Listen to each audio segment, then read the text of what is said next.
So identity politics is just a modern form of religion, but without the moral self-restraint, because you have, of course, your angels and your devils and your creation myths and your worshipping and so on. And the invention of the sort of white working class as the fundamental devilry of the modern leftist movement is not that surprising. It's happened over and over again throughout history. In the Russian Revolution, it was the kulaks, like the rich peasants, the people who worked hard and who were good at farming, and through their efficiency in farming had managed to accumulate more and more land, which is how you get economic productivity to grow. You allow the market to place the means of production in the hands of those best able to maximize their use. And if you can get double the crops out of a particular field, then you can bid more to buy that field because you'll gain more profit, and that's how you accumulate. And it kind of comes and goes, right? I mean, it's called rags to riches to rags in 3 generations. Or, it's an old Arab proverb, my grandfather rode a camel, my father rode a Cadillac, I ride a Lamborghini. My child shall ride a Cadillac and my grandchild shall ride a camel. It comes and goes, right? I mean, it's the bell curve of the accumulation of resources, and then the regression to the mean, which means if you're smart and ambitious, your kids genetically are going to be slightly less smart and ambitious than you, and so on, right? And so this is how things should work, but the accumulation of, in a free market environment, the accumulation of the means of production into the hands of the most competent and the hardworking, because people don't understand the role of genetics and IQ and the bell curve and so on, people just get mad and they say, well, that guy who has all of this land, he's just an exploiter and he's a bourgeois and he's a bad guy, he's a capitalist, and we're going to go and tear the land from him and distribute it to the peasants, and then everybody just ends up starving to death, right? So this is the typical, it's a sad thing that happens. You get freedom. Freedom allows the means of production to accumulate to those best able to maximize their productivity, and then this creates inequalities of wealth, which then the leftists use to widen the seam of discontent and hatred, and then the government comes in to fix all of this, and it causes the entire economy to self-destruct. We see this happening in Venezuela now, where children are starving to death in hospitals, for God's sakes. And this cycle is really horrible. So for the leftists, they need their devil, right? The Christians have their devil already, so they don't need, they have Satan, they have their devil already, so they don't need to invent merely human devils. But the leftists, who are a secular religion, they need their devil, and so they create their devil. They used to just create it in class, right, in terms of the working class versus the capitalist class and so on. And class is a completely artificial division, of course, but now what they've done is they have given up on class because it didn't really work so well. They've given up to some degree on gender because the gender pay gap and so on has been debunked so many times, that women make less because they work less, because they choose to have kids, because they choose to work part-time. And it's the result of the wonderful choice that feminism has provided that women end up earning less. On the plus side, they earn more than when they stayed at home completely, because white, evil Western capitalists hadn't invented labor-saving devices for women to liberate them from endless drudgeries of cooking and cleaning and laundry and so on. And so they can't really do it by class anymore. They can't really do it by gender anymore. So now they do it by race. Right now they split by race. And because different races have different IQs, and IQ is largely genetic, and because IQ is strongly predictive of economic success, the differences in racial outcomes in a free market are, well, if you normalize by IQ, they vanish. They just vanish. And so they have to invent all of this evil, white, racist stuff to cover up basic differences between the races in terms of IQ. And so in America, like a truly unprecedented thing has happened. I touched on this recently in a call-in show. Let's go into a bit more detail here. So the American Midwest, like what they call flyover country, the Rust Belt and so on, there's been incredible economic decay. And everyone says, oh, well, you see, it's because all of these manufacturing jobs just mysteriously ended up or inevitably ended up in other countries. How can America compete with Mexico? How can America compete with China? And it's like, but it's nonsense. Do you not think that actors are cheaper in Mexico than they are in Hollywood? Do you not think that computer programmers are cheaper in Mexico than they are in Silicon Valley? So how on earth is there still a Hollywood industry and a Silicon Valley industry? If it's cheaper to make movies in Borneo or wherever, right, in Somalia, then why is it? Because you're supposed to have advantages based on education, based on efficiency, based on infrastructure, based on a wide variety of factors that's supposed to allow you to outcompete other people. Do you think that there are actors willing to take less than Julia Roberts is for a movie, or Brad Pitt, or whoever, right? Of course. I mean, Brad Pitt, what is he, $15 million a movie? Do you think there's no actress in the world who'd be willing to work for less than $15 million to be the lead in a movie? Of course there are. So why does Brad Pitt get paid? Why does he get paid so much? I mean, there are actors in Mexico who are much cheaper. It's nonsense, right?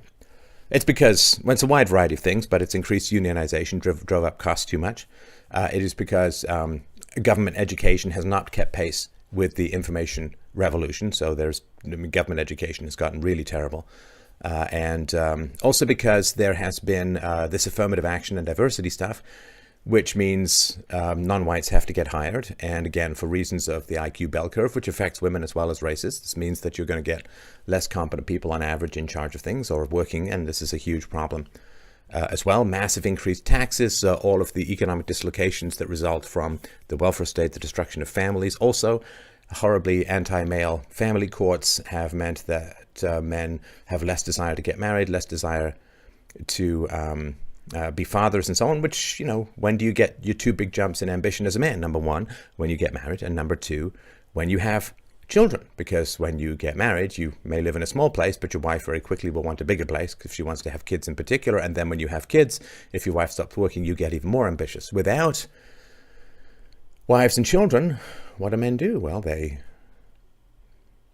pump and dump. They, you know, troll women, maybe just for sex. They play a lot of video games. They stay home. They work part-time. They blog. They, you know, but they don't go out and build companies. They don't go out and compete at the marketplace. So this sort of flyover country, which turned out to be strong supporters of Trump, because Trump is actually listening to the destroyed particular white male populations in those regions. And people haven't really figured this out. So like, what was it, last month, 50,000 new manufacturing jobs in America? How is that possible? I mean, remember Obama said, hey man, those jobs aren't coming back. What is Trump going to do? Wave a magic wand? Well, I guess for Obama, the leftist, the free market is a kind of magic. Well, it's a black magic or an evil magic, I guess, from his perspective. And so how is it possible that these economic jobs are returning when Trump cuts red tape, when Trump aims to lower corporate taxes, how is this possible? Well, because, I mean, it is the government that is driving these jobs overseas. It is not a matter of the free market. Do people, I mean, it's weird, just people have no intelligence for this stuff. I guess it's all propaganda and so on, but do people not think that labor in the 19th century was cheaper in India? You know, the world economy, about 100 years ago, the world economy, we think this internationalism or this multi-country corporatism is something new. Of course it's not. I mean, you had a whole British Empire where you had a significant amounts of free trade, hell, all the way back to the Roman Empire. You had significant amounts of free trade throughout the empire. And so the idea that this is new internationalism, do people not think that there were cheaper workers somewhere in the world in the 19th century? Yet still America was the economic powerhouse of the Western world in the late 19th and 20th century. I mean, it's just weird. It's just, well, because people don't want to, I mean, the left want to destroy the free market. They want to destroy the free market and they want to destroy Christians, as they always have throughout history. I mean, just look at the French Revolution. I mean, look at the Russian Revolution. What do? They kill the capitalist class and they kill the priestly class. This is as predictable as a very red, bloody sunrise. And so they're coming back because you have a businessman in charge of the economy rather than a community organizer, pseudo professor. I mean, this is ridiculous, right? I mean, it's nonsense. So now what's happening, so there's several decades, the American Midwest, this economic decay. And what has this done? Well, people are bored, they're lonely, they're lost, their lives have no purpose, and they're not active. You know, when you're unemployed, you're not that active. So it's more likely you're going to injure yourself, and then you get prescribed opioids, or maybe you just start taking them because you're depressed and anxious. And what's happened is there is this opioid crisis in the United States. And finally, somebody, I guess of some prominence, has put two and two together and got the obvious four. Nobel laureate Angus Deaton noticed a staggering increase in white mortality rates for people aged 50 to 54. And put the links to this below. This is a Princeton economist who worked with his wife, Ann Case. Mortality rates were rising for working-age white Americans since 1999. And that really is quite something. They're looking for something, they're trying to figure out why. Why? So people between age 45 to 54, and even more between 50 and 54, there was a decline in mortality, white mortality. And this was astounding. This decline in mortality for about 100 years, right? People living longer, decline in mortality, had stopped and even reversed itself. And that is really quite astonishing. Normally, this only happens during a time of plague or epidemic or war for these death rates to jump, certainly over the past century. And what they looked in a bunch of different places and they found out a lot of these deaths, most of these deaths are tied to what are called deaths of despair.